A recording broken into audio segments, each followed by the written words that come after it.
مجھے ایک بزرگ یہ بات بتائی کہ واقعی یہ بات کہ یہ جب وزیر اعظم تھے آزاد کشمیر کے سردار یعقوب صاحب، اس وقت کشمیر سے باغ سے ایک بزرگ ایک بندے کو ساتھ لے کر آئے، سید قبلہ زبیر احمد شاہ صاحب بخاری رحمۃ اللہ علیہ۔ یہ وزیر اعظم آزاد کشمیر ان کے بہت عقیدت مند تھے، شاہ صاحب کے پاس آ کر کافی دیر بیٹھے رہتے، تو انہوں نے کہا شاہ صاحب یہ سردار یعقوب صاحب کا نمبر ہے، آپ ملا کر اس بندے کی سفارش کر دیں، اس نے آفیسر لگنا ہے۔ 3 مرتبہ انہوں نے کہا تو شاہ صاحب فون اٹھاتے تھے پھر چھوڑ دیتے تھے، پھر کہنے لگے کہ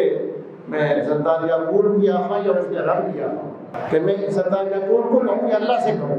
وہ کہتے ہیں کہ مجھے تو کبھی تعلیم ہوئی، میں نے کہا اللہ سے کہہ دیں۔ تو شاہ جی نے اس طرح ہاتھ اٹھائے، کہتے ہیں تیسرے دن اس بندے کا کام ہو گیا۔ یعنی جو اللہ کا بندہ ہے وہ یہ چاہتا ہے کہ اپنے معاملات کو اللہ سے شیئر کرے، کہ اللہ کے ساتھ اس کا جو تعلق ہے، بندہ مومن کا اللہ کے ساتھ تعلق مضبوط ہونا چاہیے، کہ بندوں سے امید نہ رکھے، اللہ کی ذات سے امید رکھے۔